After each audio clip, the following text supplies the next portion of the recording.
The slopes are powdered, the rink is iced, and the world's attention is focused on Pyeongchang, South Korea with their rival of the 2018 Winter Olympics. Honor and glory, strength and finesse. Olympians are who we strive to be and achieve what most can only dream. Tonight, we're getting an all-access look into the lives of 4 elite athletes as they prepare to represent the U.S. at the Winter Games. We're going for gold right here on First Look.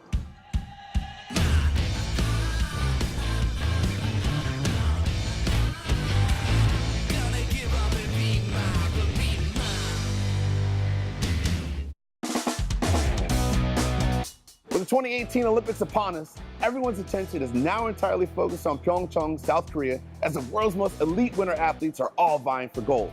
I'm Donnie Jones, coming to you from Chelsea Piers, New York's playground.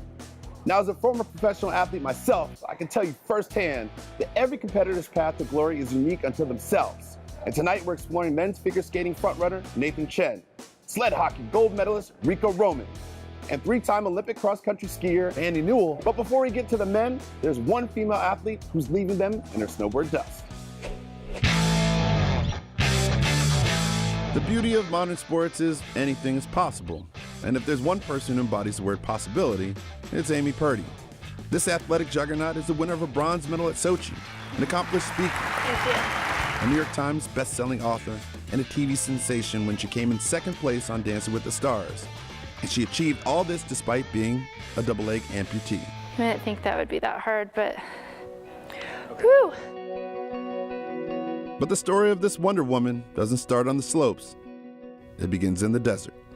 I grew up in Las Vegas, and there's ski resorts outside of Vegas, which a lot of people don't know about. My dad would take my sister and I up and, ski down the hill. Amy actually was a pretty good skier. She took to it right away. It wasn't until I was about 15 years old that I discovered snowboarding. My goal was really to travel the world, snowboard, live in beautiful places, and just be a part of the lifestyle. But everything came to a screeching halt, and Amy's dreams were on the line when life stepped in with its own plan. I was 19 years old when I contracted meningococcal meningitis, and it happened like that. I felt like I had the flu one day. Within 24 hours, I was in the hospital on life support, given less than a 2% chance of living. And then she asked me, she says, "Dad, am I going to die?" And I said, "No, it still gets me. We weren't going to let her die." It was a miracle that she survived. The doctor came in one day and said, "If we don't amputate your legs here," and he kind of pointed mid-calf, "then next week we're going to have to do it up here," and he pointed above my knees. I, pulled together whatever strength I had and just said, "Let's do this so I can get out of here." She had made up her mind she wanted to live. Getting out of bed and back on the slopes wasn't easy, but it wasn't just a matter of letting her body recover. Amy had to rethink how to approach everything. I got back on the snow about 6 months after losing my legs, and I ended up falling and my legs completely detached. I'd have to think of how to keep them attached to my body. This is when Amy found a new force in her life, her partner, now husband Daniel. Thanks. What would I do without you? I think I broke my toe. You did break your Look, toes. my toe broke off. Something just fell out of your a bolt. And I broke a bolt. He has joined her on a journey that would eventually catapult her to the top of the snowboarding community. We have loved Daniel from the moment we met him. They are soulmates. For the first couple of years that we knew each other, she was really working hard to get back into snowboarding. And at the time, there weren't a lot of resources. And I called every prosthetic manufacturer across the country, asking if they've ever worked with a double-leg amputee snowboarder before, and the answer that I got back was no. I ended up teaming up with my leg maker, just playing around with different pieces that we could put together. So I can't take this off. Okay. Because I actually duct taped it all together. That's very smart. And they worked well enough to get me back on the snow. And so began a common theme. If there's a challenge, it will only make Amy Purdy climb higher. I was invited to a snowboard competition. I ended up bringing home a couple medals. Met amazing people who were going through the same situation as me, and it really sparked this idea of creating a community. And we created the organization Adaptive Action Sports, founded it in 2005. We started the organization because at the time that I lost my legs, there were zero resources for somebody who had a physical disability who wanted to get involved in action sports. Right now we have 12 resident athletes that are living here and training with us full time. What the organization is doing really is part of our culture, our lifestyle. Adaptive Action Sports had a huge part of getting snowboarding into the Paralympic Games in the first place, and so I'm one of the founders, but at the same time I'm also one of the recipients. Amy Purdy of the United States of America. In Sochi, I was right on the sidelines for Amy's bronze medal winning run. She is obviously a non-stop girl of action. Amy Purdy, bronze medalist. I visualized it, and then all of a sudden I was there. It was almost surreal. The look on her face is exhilarating, and it's just, wow, what an accomplishment. Looking back and seeing just everything it took to be there, including losing my legs. I wouldn't have had that accomplishment and that amazing experience in my life had I have not gone through everything that I've gone through. And that's why I think we have to look at our challenges a little differently, because challenges can really stop you, but they can really motivate you to get further than you ever knew you could go. I know without a doubt she's going to bring home gold this time. Her head is in it. She's in it to win it. You never know the strength you'll have until you're forced to use it. That's what empowers me. Coming up, a figure skating prodigy is born. The boy loves to fly. There was no fear involved there. We'll be seeing a lot more of this young man, that's for sure.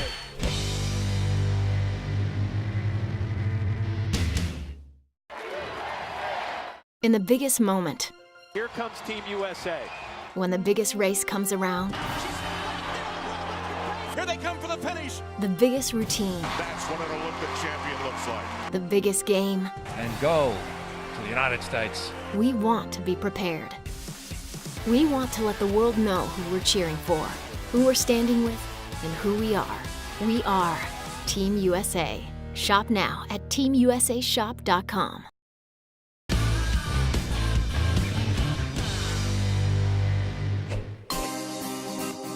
Tonight on First Look, we're all about the winter athletes who are going for gold in the 2018 Winter Olympics. I'm Donnie Jones, coming to you from Chelsea Piers right here in New York City.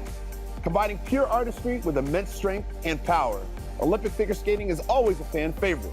And headed to his first Olympic Games at only 18 years of age, Nathan Chen is simply ready to lift off.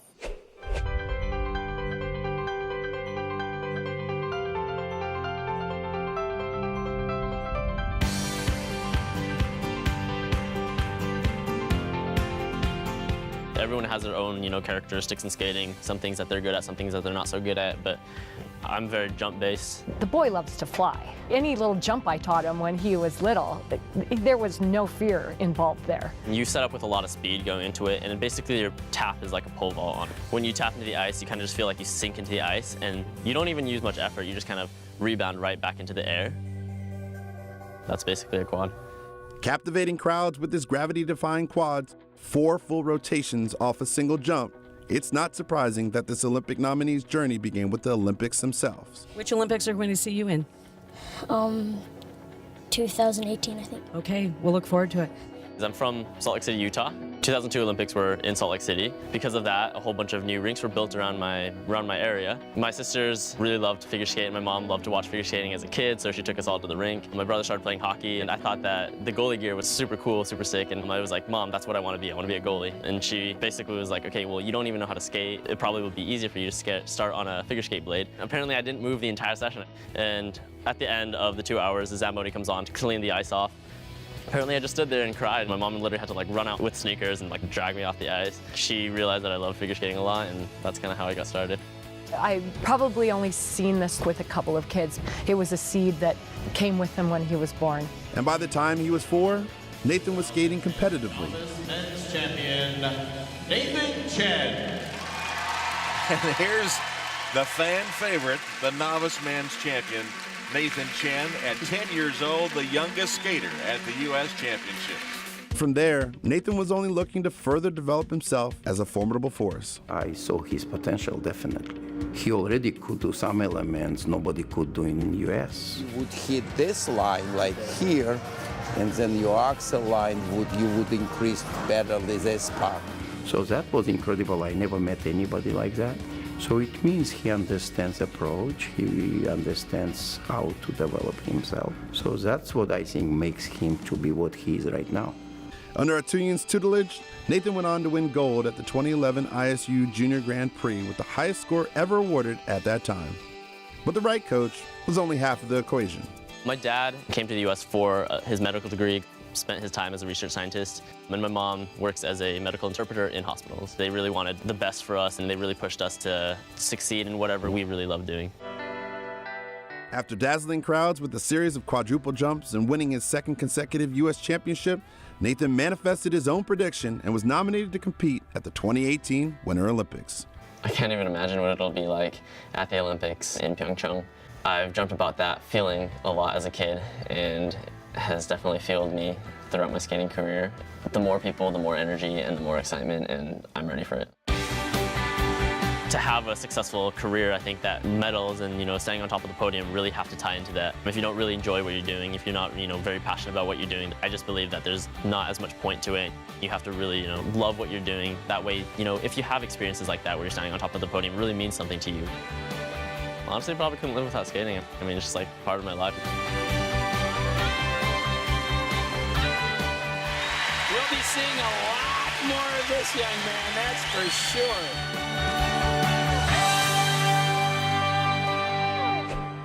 Coming up, Hockey with Heart. Being injured and separated from the guys you serve with is tough, and I got that back from hockey.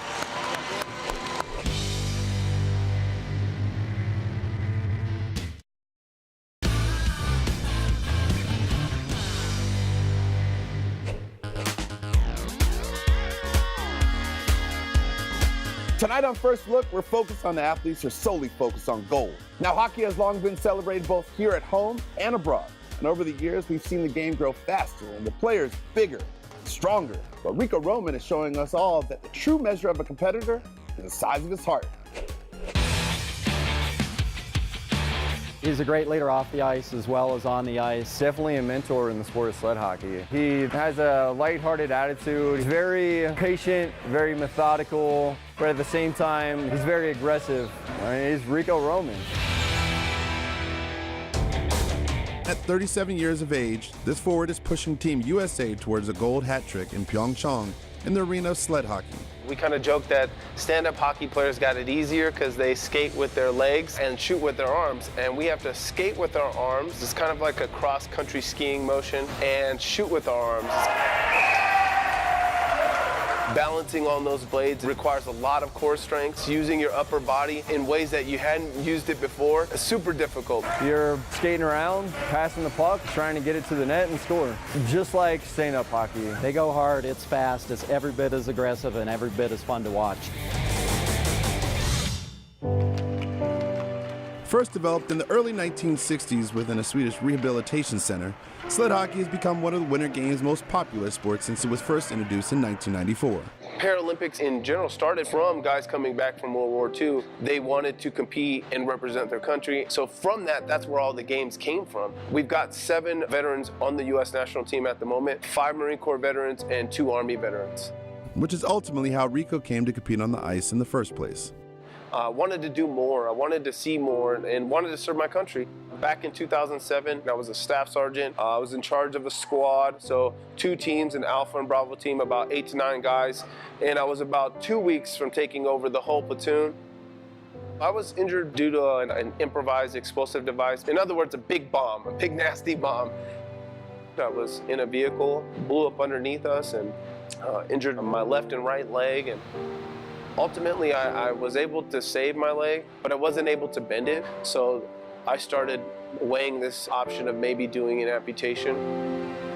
It was tough because after a whole year of trying to save my leg, and here I am starting all over again. That was definitely my lowest because I couldn't really eat, I couldn't really function. But what I'm so fortunate to have is my family, because yes, I was hurting, yes, I was tired, yes, I was miserable, but I always smiled because I had to be strong for them. They're the ones that fired me up for it and kept me positive even when I was at my lowest. And the extension of that family was compounded from an unlikely source. 1, 2, 3, Everest! Being injured and separated from the guys you serve with is tough, and I got that back from hockey. It's a huge brotherhood. They all understand what each other went through. They're a very tight-knit group. I think about 8 months I played before my coach at the time, Lonnie Hanna, who was on the national team and also a Paralympian, said, hey, I think you got what it takes to try out for the Paralympic team. And I went and tried out. I got hit so hard. My helmet flew off, my sticks flew off, and somebody flew by me and said yard sale, because all my stuff was all over. And I knew right then and there I did not work hard enough to make this team, and I took it for granted. And I go, look, I don't have no excuses. I'll be back next year.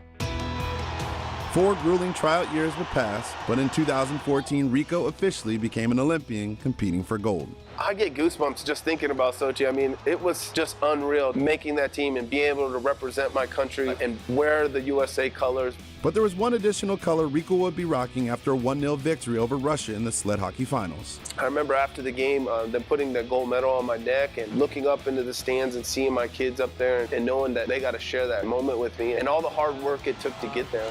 They will be a force to be reckoned with. I'm super excited about the games in 2018. This would be my second go at it. I feel like I know what to kind of expect. Whether I'm in uniform or out of uniform in the military, we're representing USA. And the same goes for when I'm now don the USA hockey jersey. I'm representing my country on the ice and off the ice. I'm so honored to be able to do it. Coming up, cross-country skiing 101. This is way harder than it looks. You make it look so graceful. I'm like Bambi on ice. Here we go.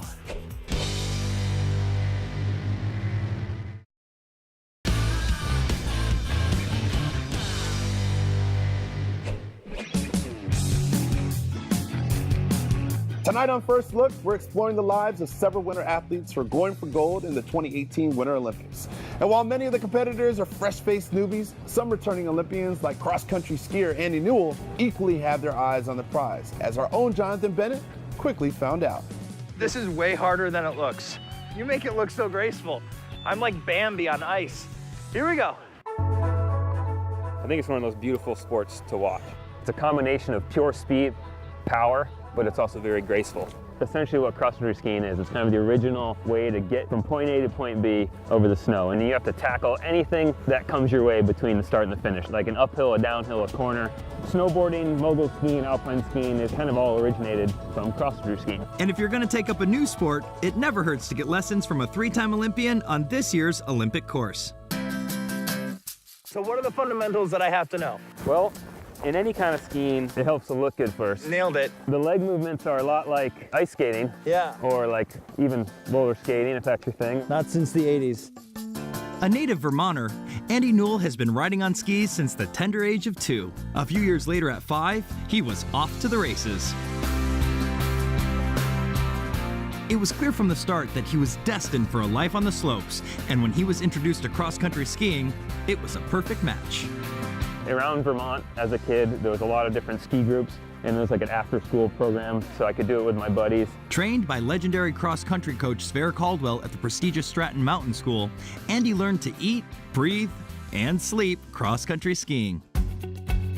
Upon graduation, he immediately qualified for the World Cup, where his talent soared. What made you say, like, this is what I want to do? Skiing is an incredibly popular sport because it's a social sport and it's something you can go do with your friends. But it wasn't, I think, until I started traveling the world, going to all these amazing places. Like here we are in Korea, right? You know, skiing. It's amazing. And I think people will see that at the Olympics, and that's what got me hooked. As one of the pioneering members of the U.S. cross-country skiing team, Andy has sprinted his way to the peak of his sport, winning silver at the 2006 World Cup, the first podium for an American in 24 years. Cross-country skiing in the U.S. has come so far since I started. When I went to my first Olympics, the U.S. ski team had like 3 people on it.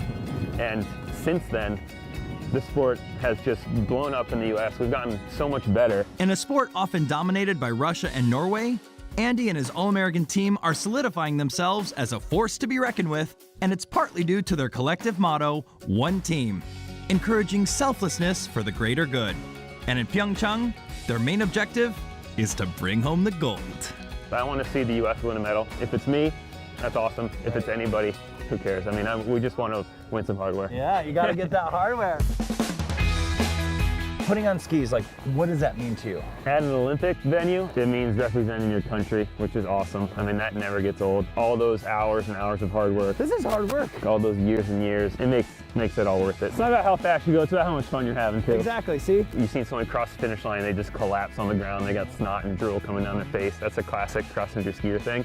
But that means that they just push themselves as hard as they could go. When you're really digging deep in a race too, we like to call that you're getting into the pain cave. And whether you win a medal or not, like that is what cross-country skiing is all about. I've been in the pain cave for about 3 minutes now. It's just maxing yourself out. There's not too many other sports that are quite like that.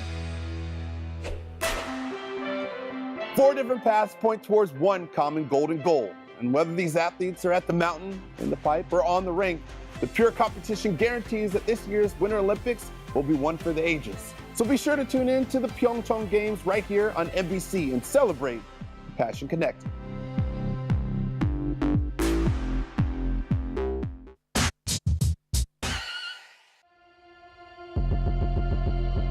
The slopes are powdered, the rink is iced, and the world's attention is focused on Pyeongchang, South Korea with the arrival of the 2018 Winter Olympics.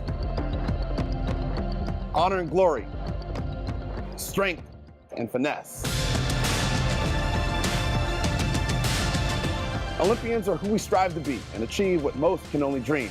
Tonight, we're getting an all-access look into the lives of 4 elite athletes as they prepare to represent the U.S. at the Winter Games. We're going for gold right here on First Look.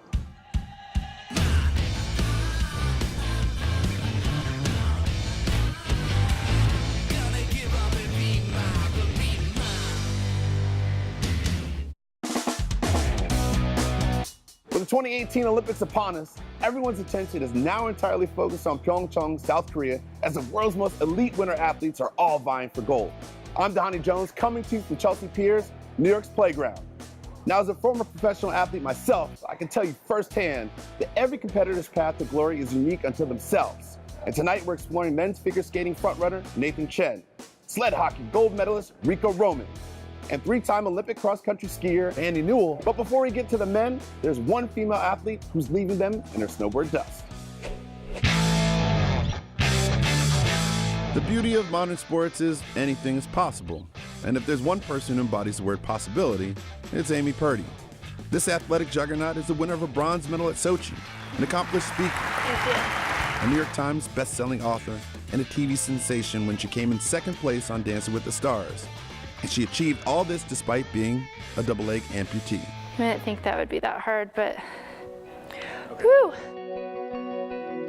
But the story of this Wonder Woman doesn't start on the slopes. It begins in the desert. I grew up in Las Vegas, and there's ski resorts outside of Vegas, which a lot of people don't know about.